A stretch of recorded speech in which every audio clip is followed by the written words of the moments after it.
तर शेतकरी मित्रांनो नमस्कार.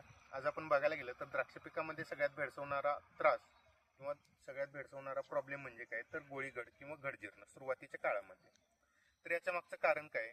तर पहिलं कारण म्हणजे काय, गर्भ पूर्णपणे चांगला तयार झाला नसल्यामुळे. दुसरं, गर्भावस्थेत म्हणजे ज्यावेळी आपला पोंगा अवस्थेत असते त्यावेळी कार्बोहायड्रेट्स असतील, झिंक असेल, बोरॉन असेल किंवा कॅल्शियम यांचा सोर्स चांगल्या पद्धतीनं न मिळाल्यामुळे. तिसरं म्हणजे आपण बेसल डोस टाकला असेल तर चांगल्या पद्धतीनं झाडामध्ये एटीपीचा सोर्स होऊन एनर्जी चांगल्या पद्धतीची तयार होते. हे जर चांगल्या पद्धतीचं मिळालं नाही तरी सुद्धा ही अडचण भेडसावते. चौथं म्हणजे ऊन जर चांगल्या पद्धतीचं नसेल, प्रकाश संश्लेषण जरच चांगलं नसेल तर तुमचं गोळीगडावर जाऊ शकतं. आणि पाचवं म्हणजे सगळ्यात महत्वाचं, जर झाड तुमचं स्ट्रेसमध्ये असेल तरी सुद्धा हा गोळीगडावर जाण्याचा प्रॉब्लेम येऊ शकतो. तर यासाठी करायचं काय, ज्यावेळी जर पोंगा अवस्थेत असेल तर त्यावेळी तुमचं सगळ्यात महत्वाचं जाणं आहे कॅल्शियम बोरॉनचा एखादा स्प्रे, एखादा झिंकचा स्प्रे असेल 12व्या-13व्या दिवशी. सोबतच एखादा जर तुमचे कार्बोहायड्रेट स्वरूपातले जे अन्नद्रव्य आहेत ते तुम्ही देणं गरजेचं आहे.